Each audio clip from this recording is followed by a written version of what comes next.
Como é que você está, Marcos? Tudo bem? Olá, como é que vai, Mauro? Tudo bem? Prazer em falar com você aí, falar com a nossa comunidade. Você está bem? Você está tranquilo? Você está mais animado aí? Tô animado. Não, obrigado por ter vindo. Acabou sendo uma convergência, porque comentei com o pessoal aqui no começo, eu te chamei, foi sexta-feira, ou quinta ou sexta, para falar dessa nova onda de Covid, porque eu falei, caseiro, todo mundo ao meu redor aqui está de Covid, não deu outra. Sexta-noite caí eu de Covid, passei sábado de cama muito mal, dor no corpo, dor de cabeça, nossa, não conseguia ficar acordado. Ontem já melhorei, hoje também, conforme a sua previsão. O doutor Caseiro me atendeu e falou: no domingo você já vai estar melhor, segunda você está bem, não deu outra. Acertou. Mas realmente está assustando, né, Caseiro? Essa onda está assustando. Impressionante. Vai aumentar, viu, Mauro? Não sei, depois se a gente tiver oportunidade, eu te mandei um negocinho, se a gente já está aqui, a hora que você falar, mas eu boto rapidinho, na tela. só para as pessoas entenderem. Na verdade, Mauro, nós tivemos um enorme pico, talvez um dos maiores picos de todo, com essa Ômicron, que foi justamente no começo do ano, né? Até fevereiro. Interessantemente, ela não representou uma mortalidade aumentada. Então, ainda que ela aumentou muito, é interessante, a mortalidade não aumentou como aconteceu lá com a nossa famosa cepa, aquela cepa gama, aquela cepa lá de Manaus, que foi a tragédia no nosso país. O que quero dizer com isso? Eu quero dizer que os dados parecem que são meio inequívocos, os dados que nós temos aí de fora, e obviamente isso representa aqui, que a vacina traz um nível de proteção bastante elevado contra as formas graves, contra o fato de você ser internado, ser entubado. Agora, ela não impede a infecção. Então, é difícil das pessoas entenderem. Pô, para que eu tomo a vacina? Eu vou ter o bicho. Você vai ter, mas você não vai ter a forma grave, porque essa cepa é tão grave quanto as primeiras lá. Então, isso é importante. Se não tivesse a vacina, a gente estava no meio de uma mortandade de novo no país. Não tenha dúvida, não tenha dúvida, não tenha dúvida. A gente tem um mapinha que mostra claramente isso. É que, veja, nós tivemos mais casos pela Ômicron do que no pico da pandemia, que foi lá no metade do ano passado. Porém, isso não se relacionou com o aumento de mortalidade. Aumentou a mortalidade, mas nem de perto o que aconteceu na metade do ano passado. Então, as vacinas elas têm um papel fundamental nesse sentido. O que está se desenhando o cenário, Mauro, é um cenário muito semelhante ao vírus influenza, da gripe, né? Você sabe, as pessoas que aqui nos assistem, a gripe, a influenza, é 15% da população mundial se infecta todo ano, 15% da população do mundo. E o que acontece? A gripe, ela tem uma sazonalidade, né? Ela incide mais nos períodos de meses frios, e por isso a gente vacina. O Brasil aqui, por exemplo, lá para abril a gente começa a vacinar, principalmente pessoas mais vulneráveis. Eu não tenho dúvida hoje de afirmar que é o que vai acontecer com o Covid. Nós teremos um monitoramento desses vírus e produzindo vacinas que, na verdade, te protejam contra essas variantes que provavelmente nós tenhamos que fazer com uma certa periodicidade, principalmente grupos mais vulneráveis, né? Idosos, pessoas imunossuprimidas, pacientes oncológicos. Essa é uma ideia geral, né? Esse ano eu tomei a vacina contra a gripe e tomei também todo o ciclo vacinal aí da Covid. Não impediu que eu pegasse. Na verdade, Caseiro, em janeiro eu peguei Covid também. E engraçado, os sintomas muito parecidos, uma gripe muito forte, mas que durou pouco mais de 24 horas. 2 dias no máximo, no terceiro dia você está melhor. É isso, é interessante, você tem a Inglaterra, ela tem um sistema chamado Zoe Covid. É interessante isso, que os internautas quiserem ver, entrem lá, que eles têm um sistema de monitoramento. As pessoas mandam os sintomas principais, então eles têm um monitoramento dos sintomas que mais prevalecem, né? Com aquele momento e, obviamente, que coincide com aquele período de vírus que está circulando. E é interessante, olha só, coriza, 73% relatam, dor de cabeça, 67%, fadiga, 63%, espirro, 60%, e olha só, febre, 29%. Pois é. 30%, quer dizer, praticamente... Não tive febre nem da outra vez, nem agora. Você vê que interessante. Então, quer dizer, tem muita mialgia, muita dor muscular, uma moleza de querer ficar na cama, nariz escorrendo. E é o que a gente tem observado mesmo, viu, Mauro? Que dura em torno de 24 Estou completamente dentro desse padrão aí. Espirrei, uma dor no corpo, um cansaço absurdo, um pouco de dor de cabeça, não muita, mas zero febre. Fiquei medindo zero febre. É exatamente não isso tem. que você descreveu. É interessante que eles monitoram, modificam um pouco esses padrões do anterior, que tinham mais febre, mas assim, mesmo no anterior a febre não chegava a 50%, mas é interessante. O que precisa acontecer, Mauro? O que precisa acontecer é a gente mudar logo de governo, e por que eu digo isso? Porque nós já temos essas vacinas bivalentes, né? Já sendo aplicada no Canadá, já sendo aplicada na Inglaterra plenamente, que leva em conta já essa cepa Ômicron, não essa que está circulando, essa BQ1, mas aumenta o nível de proteção de uma maneira acentuada. Então, quer dizer, o Brasil precisa, né, trabalhar fortemente o nosso Programa Nacional de Imunização para vacinar a população, quer dizer, a gente exortar a população a se vacinar, não só de Covid, né? Nós temos uma baixa vacinal de cobertura em todas, principalmente nas crianças, para aquelas doenças clássicas, né? Sarampo, catapora, poliomielite, mas também a da Covid. E comprar essas vacinas novas que já levam em conta essas variantes que estão circulando de forma plena neste momento, né? Quer dizer, o doutor Caseiro já está respondendo a Dilma aqui. Precisamos tomar nova dose de vacina? Sim, já tem novas vacinas. Vários países do mundo já estão tomando essa nova linhagem de vacina. Ou seja, o governo Bolsonaro continua agindo de maneira criminosa em relação à Covid e às doenças infecciosas no Brasil, né? Criminosa, Mauro. Na verdade, já está aprovada há vários meses a vacina a partir dos 6 meses de idade. A Anvisa, no Brasil, já liberou a vacinação a partir dos 6 meses de idade, mas o governo não comprou. Não comprou, deu uma quantidade muito pequena, vai priorizar os grupos mais vulneráveis, né? Ver a cidade de São Paulo inicia a vacinação de crianças de 6 meses a 3 anos com comorbidade. Quer dizer, tem que vacinar. Eu vi São Paulo, Distrito Federal e Porto Alegre começando a vacinar essa semana, mas vi a quantidade de vacina é suficiente para não mais do que 10% do universo. Por isso vão privilegiar crianças com comorbidade. Veja, não que seja um erro, um equívoco, mas tem que vacinar todo mundo, eles tinham que se planejar. É inacreditável. É zero planejamento desse governo, até porque é um governo que nega a eficiência de vacinas, né? Inclusive, esse ministro, um verdadeiro incompetente, um sabujo, um puxa-saco, que, na verdade, não tem um entendimento da importância das vacinas na história da humanidade, né, Mauro? Então, é um pecado. Mas eu não tenho dúvida que essa será a prioridade número 1 do próximo governo. Eu tenho discutido, conversado com o Padilha, conversado com o Arthur Quioro, principalmente. Não tenha dúvida que a nossa prioridade será disponibilizar essas vacinas imediatamente como prioridade no Ministério da Saúde, né? Tem questões aqui, claro. Chegou o doutor Caseiro, o pessoal começa a trazer as questões aqui. A Margarete dizendo o seguinte: na creche onde trabalho, alguns pais não querem vacinar. Olha, é um desastre, porque não é só a não compra de vacina, é essa doutrinação absurda que eles fizeram, né? Então, ela diz: alguns pais não querem vacinar crianças que completaram 3 e 4 anos. Até pais imigrantes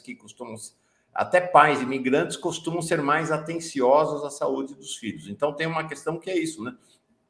Tem uma fatia da população que foi infectada por esse discurso, né, negacionista. É inacreditável.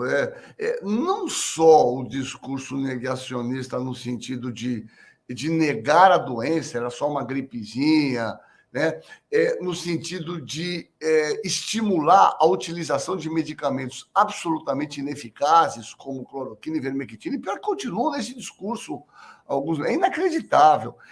Mas também no sentido de desestimular a vacinação. Veja, as vacinas estão amplamente consolidadas na sua história, a sua eficiência.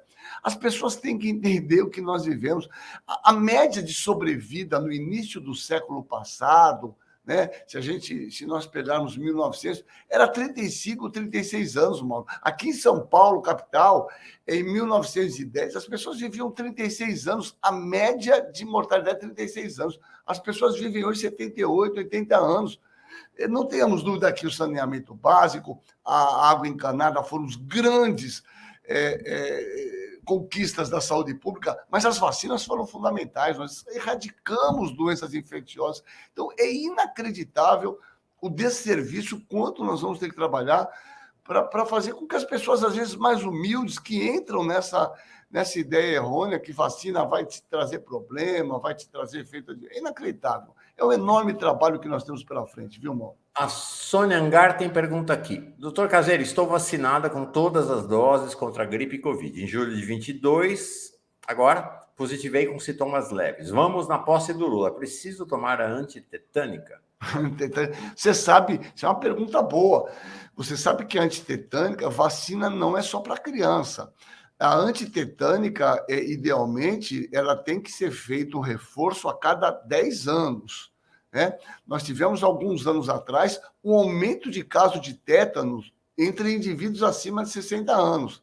Inclusive, lá atrás, houve uma campanha, num governo, obviamente, que não esse, para os avós levarem as crianças e aproveitarem e tomar a vacina da tétano. Então, a vacina do tétano tem que haver um reforço, sim, a cada 10 anos. Isso é importante. Então, a vacina não é só para criança. Então, o adulto tem a tétano, adulto tem que tomar, por exemplo, a gripe anualmente a partir de 60 anos, tem a vacina antipneumocócica, agora a gente tem a vacina aquela do herpes zoster, que é completamente indicado para adultos, principalmente após 60 anos. Então, vacina não é só de criança, existe o calendário vacinal para o adulto, que é importante que se siga e se proteja, né? Que é uma novidade da contemporaneidade, né? No passado, Exato. A gente achava que tomou vacina quando criança, acabou. Não é mais exatamente, assim. Exatamente. Uhum. Deixa eu colocar aqui a apresentação que você me mandou, Caseiro. Não, eu só pus 3 slides só para as pessoas entenderem, se ficar bem, é muito ilustrativo para as pessoas entenderem o que a gente vive, e eu não sei se em PDF você consegue abrir aí. Não, mas já pus aqui, está aqui. Não, isso aqui é um dado interessante, Mauro, que mostra a evolução do vírus. Veja lá, se você olhar lá em cima, em amarelinho, no outro slide vai ver, tá? Aparecimento da Ômicron. Veja, a Ômicron é derivada dessa B1, que é derivada dessa B. Então, esse vírus vai sofrendo mutação e ele vai se tornando. Então, olha só, essa Ômicron BA2, ela deu origem à BA5. Essa BA5 é que deu origem a essa BQ1, que é essa cepa que está circulando em alta atividade nesse momento.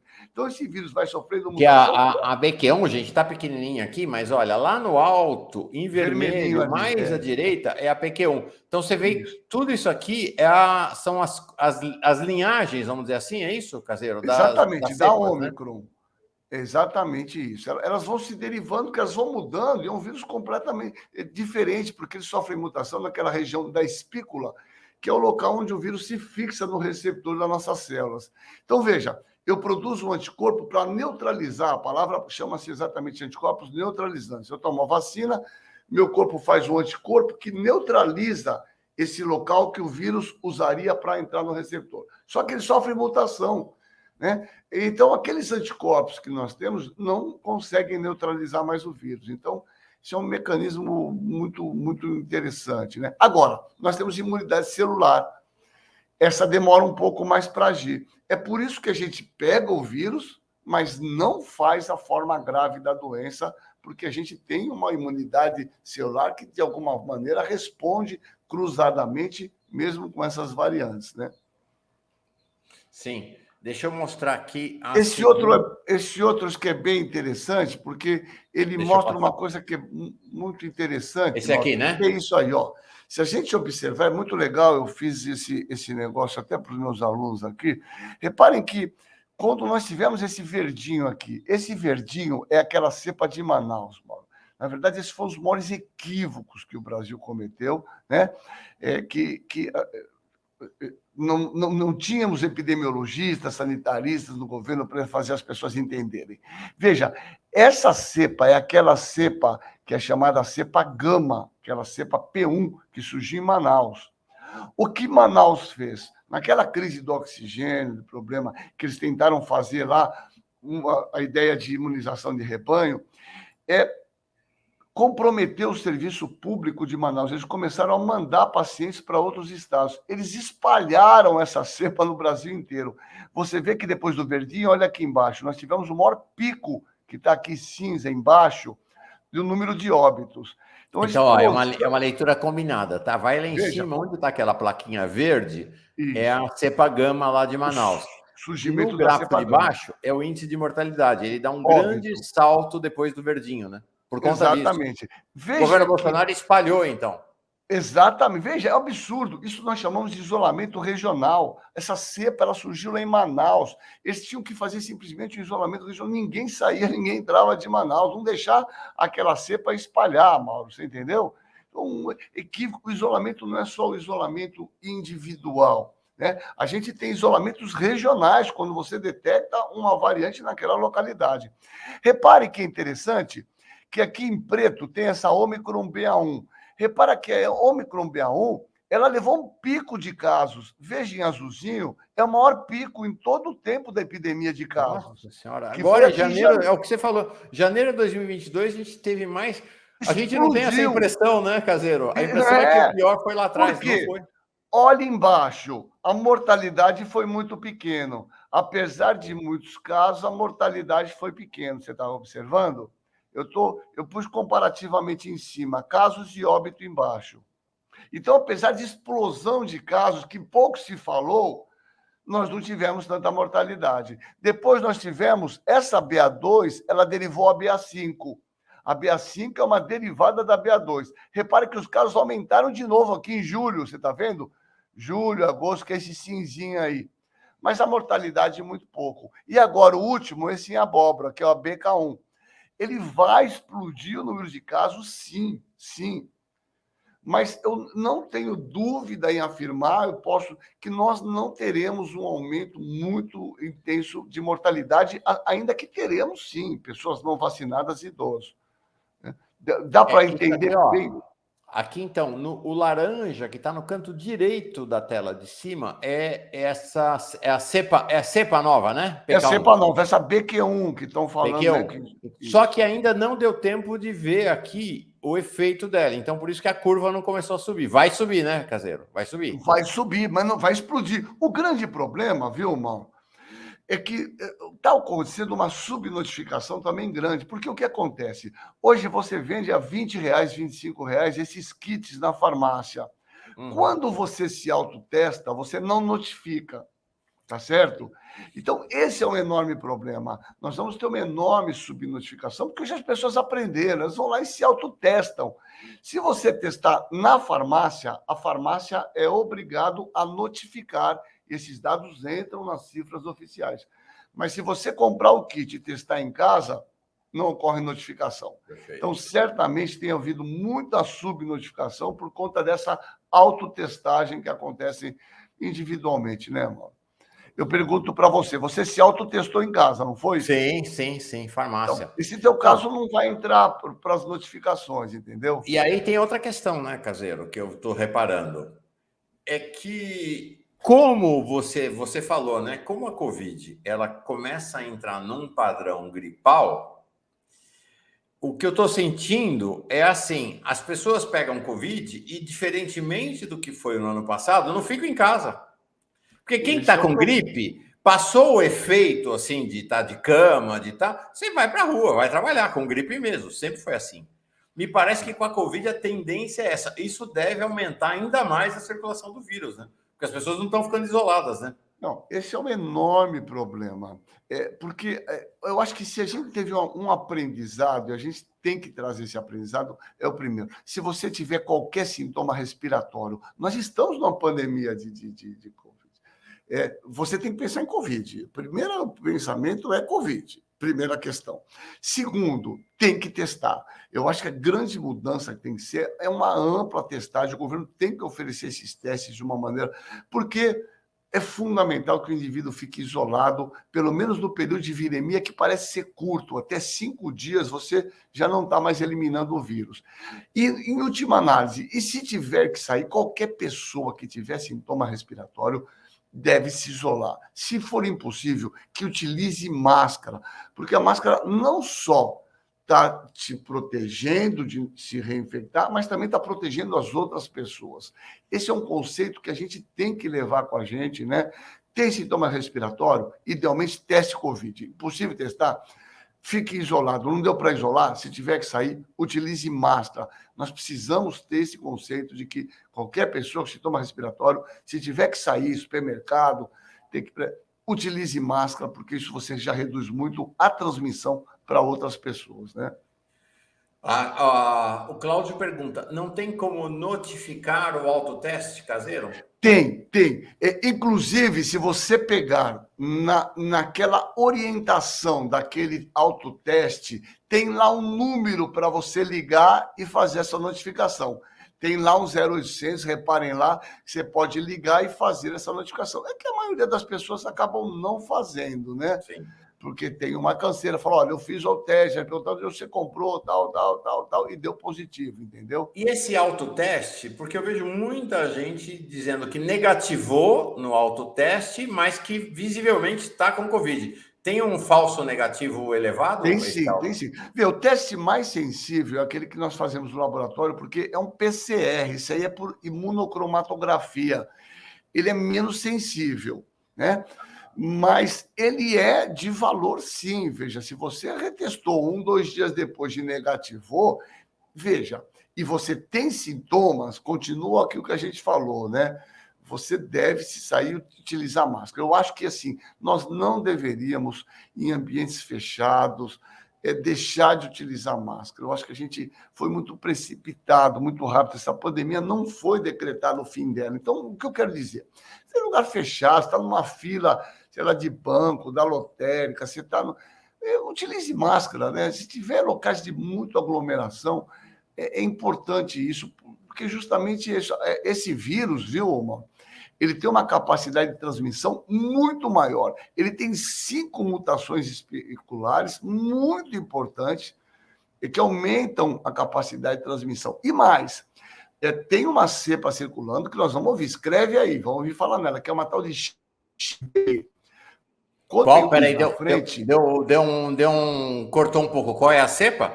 Então, é uma variante chamada XBB. Essa XBB, quando vier o X na frente, Mauro, é uma recombinante. Esse vírus, além de mudar, você, se tiver infectado com uma variante, Mauro, um exemplo, e se infectar com uma nova variante, esse vírus entra dentro da célula, ele pode se recombinar. Ele fica com um pedaço de um vírus e um pedaço de outro. Então, essa cepa XBB é uma recombinante de 2BA2. É um vírus recombinante. E ele tem 7 mutações na espícula. Ele tem uma enorme capacidade de transmissão. Já tem aumentado na Europa e nos Estados Unidos, e pode escrever que nós teremos um aumento importante de casos dessa XBB, né? Mas é essa a questão que a gente tem. Quer dizer, como é que se faz para evitar isso?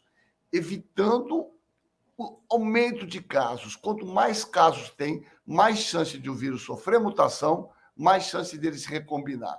Por isso, a gente tem que se vacinar e utilizar máscara sempre em lugar fechado. E se tiver sintomas, não sai de casa. Se tiver que sair, que eu sei que é difícil, utilize máscara. Eu acho que esse tem que ser o nosso grande recado, viu, mano? Mas vacinem-se. XPP, então. Está começando XBB. na Europa. XBB. XBB. B de bola, B de bola. Não chegou no Brasil ainda.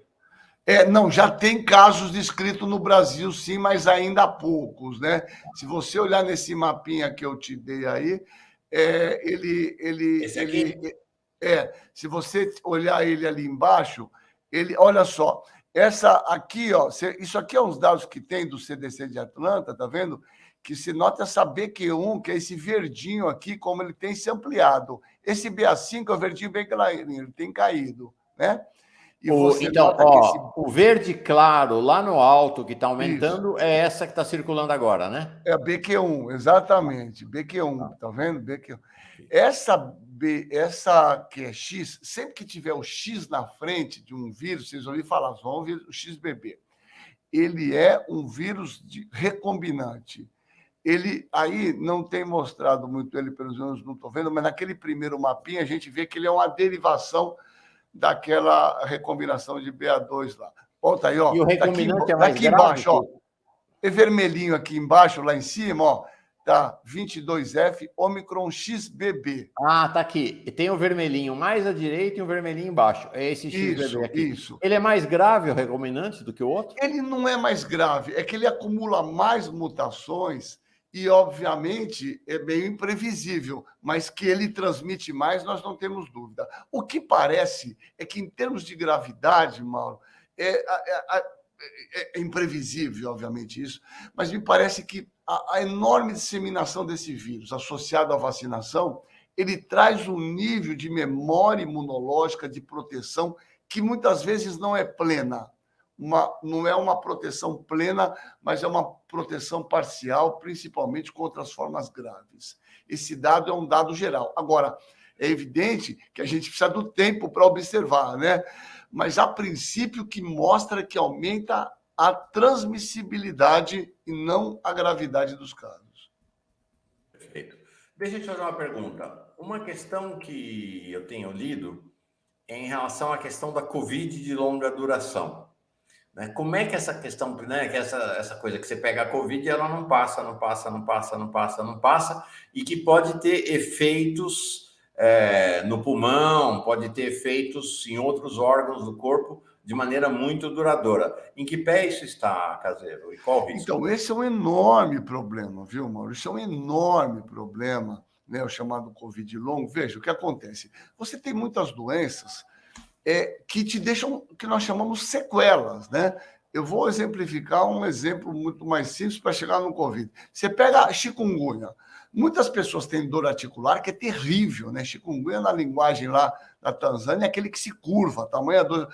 A maioria melhora esses sintomas de dor articular e acabou. Mas algumas pessoas ficam com dor articular pro resto da vida, né? Então, é uma cronicidade da infecção pelo chikungunya, igual ao Covid. A maioria das pessoas com Covid pega, melhora.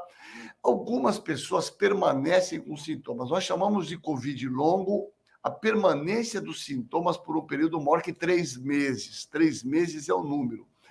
E muitas pessoas, o grande problema é o vínculo causal, né? Então, de você relacionar o Covid com essa... Então, a gente tem visto muitas pessoas com depressão, esquecimento, um quadro de cansaço prolongado, né? Desconforto respiratório, fibrose pulmonar. Agora, muitas vezes coincide, o indivíduo tem um quadro depressivo, mas ele teve Covid, aí ele acha que tudo joga nas costas do Covid. Então, a gente precisa de um enorme trabalho e certamente de organização de grupos em todos os lugares, de acompanhamento desses pacientes, de separar o que é realmente um Covid longo de não Covid longo e, obviamente, oferecer tratamento.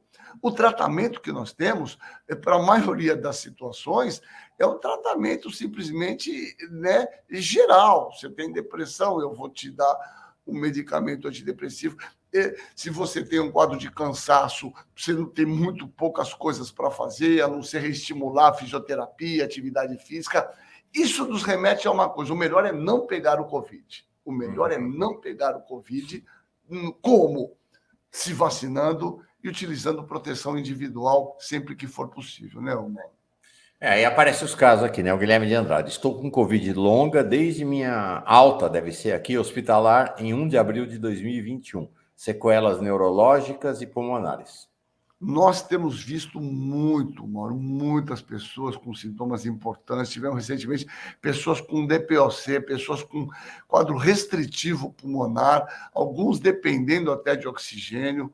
no caso de fibrose pulmonar muito extensa, porque esse vírus faz um processo inflamatório, e esse processo inflamatório ele pode cronificar. Cronificar é a deposição de colágeno, fibra, e isso diminui a perfusão, né? Pulmonar do oxigênio, então muitas pessoas com comprometimento. Eu digo para você, eu tive Covid no começo, em março de 20, e eu adoro correr, corro aí 20 quilômetros. Mano, eu vou te dizer que eu demorei uns 3 a 4 meses para retornar próximo do que era. Então, assim, ele te deixa algumas sequelas e que, na verdade, a gente precisa, por exemplo, fisioterapia, você manter um nível de atividade física regular. No caso das sequelas pulmonares, o pneumo, né, e o infecto tem que acompanhar, porque tem medicamentos que melhoram muito isso, mas eu reafirmo, nós teremos um enorme trabalho, certamente num governo sério, comprometido com a população. Nós não podemos achar que isso aí que se dane, né, Mauro? A gente tem que encarar de frente isso, e será um dos grandes desafios, certamente, do Ministério da Saúde, né? Meu registro é o mesmo que o teu. Depois da Covid em janeiro, eu demorei um tempinho, assim. Eu sou ciclista, né? Já fui corredor, mas os joelhos e uma ubeíte dramática que me fizeram aposentar precocemente. Eu não fiquei meses com muita dificuldade para subir ladeira com a bicicleta. O pulmão ardia, que é uma sensação, e aí vou te falar desse assunto correlato, que foi uma sensação que eu tinha quando eu era corredor e fumante. Durante anos eu fui corredor e fumava profissionalmente, tá? Eu já parei em 97, parei muitos anos atrás, mas fumava profissionalmente, 1,5 maço, 2 maços por dia, não era amador, não, era um negócio chocante. E eu fumava e o pulmão ardia. Eu corria, o pulmão ardia, eu corria, o pulmão ardia. Aí 3 meses depois de parar de fumar, um dia o pulmão para de arder. E eu pensei, olha, será que o pulmão não arde para as pessoas? Eu achava que era normal arder o pulmão quando você corria. E aí, agora, na recuperação da Covid, no ano passado, no começo do ano, aconteceu a mesma coisa. Eu subia a ladeira de bike e o pulmão ardendo de novo, já passou. Mas aí eu queria te falar dessa questão do tabagismo, né? Com essas doenças que afetam a região das vias aéreas e pulmonares. O tabagismo, que já é em si mesmo um desastre para a saúde pública e a saúde pessoal, agrava ainda mais, né? Sem dúvida. O tabagismo é uma tragédia, né? É uma tragédia liberada, vamos dizer assim, né? Porque se a gente pensar, quando a gente fala em droga, é uma droga lícita, né? Que você compra gratuitamente, assim como o álcool, que a gente pouco fala, né? Mas ele o cigarro é uma das coisas. O álcool ainda, você tomar cervejinha, você fica mais alegre, você fica mais expansivo, né? Desde a pré-história, os homens utilizam álcool para reuniões e coisa do tipo, mas o tabaco é um negócio que não tem o menor sentido, não serve para nada. Você fica fedido, né? Você fica com um cheiro horroroso, você detona o seu pulmão, você detona todo o epitélio respiratório, você transforma o epitélio ciliar no epitélio plano, o risco de DPOC, doença pulmonar obstrutiva crônica, enfisema. O cigarro é uma tragédia. Certamente o cigarro é um fator de risco que complica muito mais todas as doenças infecciosas. Se você pegar, e nós já vamos ter os dados disso, de complicações de doenças respiratórias e tabagistas e não tabagistas, é claro, matemático, que os tabagistas têm sempre complicações maiores, né? Quer dizer, você soma um problema que você já tem, né, Mauro? Você prejudica o cigarro, os mecanismos naturais de defesa do pulmão. Então, certamente o cigarro, e você sabe que às vezes demora anos e anos e anos, mas nunca um tabagista ele volta no nível zero de risco após parar de fumar, né? Que é interessante. Ele diminui muito o risco de câncer de pulmão, de doenças pulmonares, mas ele nunca chega ao grau de normalidade como antes de ter fumado, né? Então, quem fume, largue de fumar, porque cigarro não serve para nada. Além de ser um prejuízo enorme, porque é caro, gasta dinheiro, eu digo, não serve para nada, né, Mauro? Sim, realmente é um grande, grande desastre.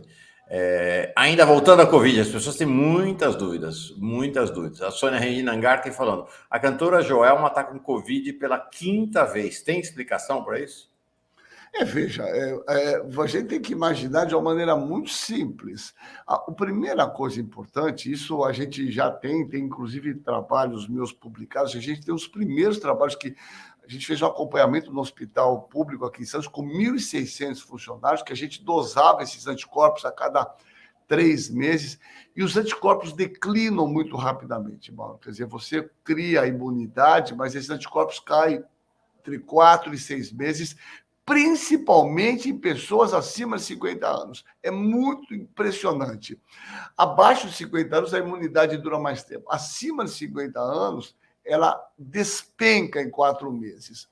Isso te propicia a possibilidade de reinfecção. Segundo, vírus mutantes. Como eu falamos anteriormente, esses vírus, quando mudam, aqueles anticorpos que você tinha para os vírus anteriores já não funcionam mais. Então, você pode se infectar uma, duas. Nós tivemos mais de 10 variantes circulantes. Então, você pode se reinfectar com todas elas.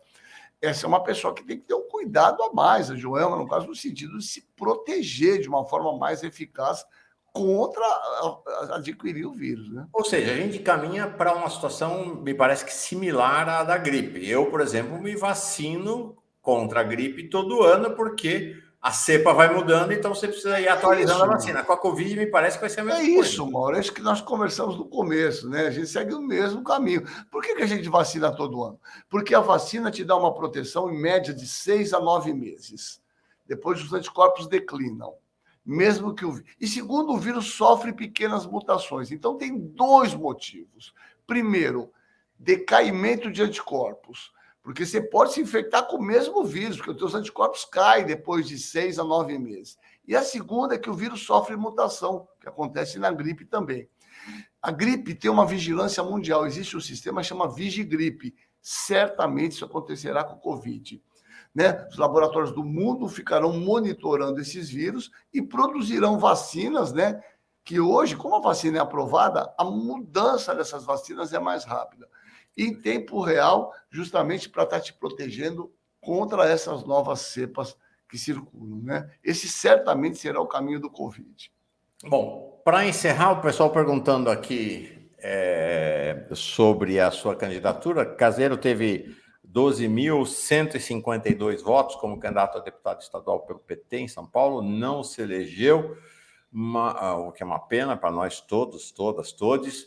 Qual é o seu balanço dessa jornada aí eleitoral? Não, Mauro, então, isso é legal. Primeiro, eu queria aproveitar o seu programa, a sua enorme audiência, porque eu tive muitos votos em São Paulo, e certamente a Fórum foi super importante, a nossa querida comunidade. Eu tive quase metade dos votos em São Paulo. Olha que coisa impressionante, né? E você é de Santos, né, Caseiro? Você mora em Santos. Moro em Santos, eu sou de Santos. A questão, assim, ainda que isso seja entre nós aqui, eu saí candidato, obviamente, é legal a gente ter nomes qualificados que pudessem, eu me julgo um pouco qualificado, passei minha vida estudando, tenho 59 anos, só estudei, tenho pós-doutorado, para a gente levar um médico para a Lesp, para a gente discutir um momento tão importante quanto esse. Veja, nós tivemos nomes fabulosos, né? O Safat, nós tivemos o Botelho, tanta gente qualificada, quem dera nós pudéssemos. Mas isso é um processo. Mas o mais importante não era isso, não, Mauro. Eu saí candidato para a gente eleger o Lula, eu queria trabalhar aqui, uma cidade que foi considerada a Moscouzinha brasileira, a cidade vermelha, Santos se tornou uma cidade reacionária, inacreditável. E eu sou muito ansioso, queria trabalhar para a gente pelo Lula. A gente conseguiu melhorar muito os votos do Lula e o Haddad aqui. Eu acho que o meu objetivo, eu ganhei as eleições. Eu ganhei porque nós ganhamos com o Lula eleito. Eu sou absolutamente secundário nesse processo. Nós elegemos o Lula. Como você estava falando, eu estava te ouvindo desde cedo. Nós temos um enorme trabalho pela frente, né, desses malucos aí, que eu acho que para eles é a justiça. Eu acho que o Lula... por o Dino lá, o Dino é aquele cara, né, para o Ministério do... O cara que conhece tudo dessa microfísica, ele vai saber como pôr esses caras no devido lugar dele, né? O choro é livre, a manifestação é à vontade, mas não enche o saco, né? Ficam lá gritando, ficam no muro se lamentando, mas, não enche o saco, não bloqueiam estrada, fiquem no acostamento, né? Respeite os outros. Nós ficamos 4 anos, né, Mauro, aguentando aqui, conversando, não fomos para a rua, não se desesperamos. É assim que funciona a democracia. Um ganha, um perde, e assim o mundo segue, assim que eles têm que se comportar. Agora, o mais inacreditável disso, eu acho que isso é o ápice. Isso é um resquício, obviamente, de um sei lá do quê. Um indivíduo ir para a rua, para os quartéis, pedir golpe militar. Eles não sabem o que representou isso. É inacreditável o quanto nós não fomos eficazes em deixar reavivado a memória das pessoas o que representou a ditadura. O Né? pior é que tem gente que sabe e mesmo assim quer, né? Eu fui em cana, levei porrada, meu pai levou. Eu sei o que significou a ditadura. Você foi preso? Ou Fui preso. Eu fui do Partido Comunista lá desde os 15 anos, e foi uma cana meia tranquila, mas era já o final da ditadura. Eu tive uma reunião clandestina com o Davi Capistrano, foi quando eu conheci o Davi, eu era do movimento estudantil, né? E eu estou todo fichado, eu tenho esses dados, mas é inacreditável, as pessoas não têm ideia o que representa isso, né? Elas deviam parar, mas como dizia a Hannah Arendt, né? Isso não é idiotice, isso não é burrice, pode ter um pouco disso. Isso é falta de reflexão, isso é irreflexão. As pessoas precisam parar e pensar um pouco o que elas estão fazendo. Mas é isso, Mauro, a gente vai junto aí, nós temos que ficar alegre, nós ganhamos, né? Pô, não, a gente sempre vai ficando triste, pô, tá difícil, dia 13. Se lembra, a gente ficava dia 7, ele vai ter dia 15, deixa eles lá, se manifestam. A gente tem que fazer a nossa parte. Perfeito. Bom, sempre tem muitas questões. Vamos combinar o seguinte: tem várias questões aqui para o Caseiro. Agora vou continuar com o economista Eduardo Costa Pinto, mas, doutor Caseiro, vamos renovar. Não sabia dessa sua passagem pelo Partido Comunista, pelo Partidão, como a gente dizia em Santos. Uma parte da minha família, da parte de pai, também foi gente ligada ao Partidão aí em Santos. Morei um pouquinho de tempo aí em Santos também na infância. E não tem muito que conversar, e mais todas as questões de saúde. E o Zezito pergunta: tem estudo que explica o que levou Santos a endireitar tanto assim? Deixou de ser uma cidade operária, né? Tem tantas coisas. Virou uma cidade de classe média, uma quantidade enorme de aposentados que tinham um apartamentinho que vão para Santos, que tem uma boa qualidade de vida, né? Então a praia hoje é uma cidade totalmente desigual, viu, Mauro? Um dia a gente vai conversar sobre isso. Só vou te dar um dado meu, de uma aluna minha, que a gente publicou recentemente, a média de sobrevida, só para você ver, que mora na orla da praia, você conhece a praia, tem uns pés bacana, a média de mortalidade é 78 anos. Se você vai lá para a Zona Noroeste, Morros, é 58 anos. Nossa. Então, veja, nós temos uma cidade desigual, que nós temos uma situação absurda de casos de tuberculose maior em áreas de favela enorme. As pessoas pensam que Santos é só praia, não é. Nós vamos ter a oportunidade de conversar com calma aí, Mauro. Obrigado pelo... Doutor Caseiro, boa segunda-feira, bom feriado amanhã. Vamos remarcar essa conversa, adorei. Gostei muito. Um abraço. Adorei também, Mauro. Fique bem, qualquer coisa a gente vai conversando. Um beijo de você e nossa querida comunidade. Fique na paz. Valeu. Tchau.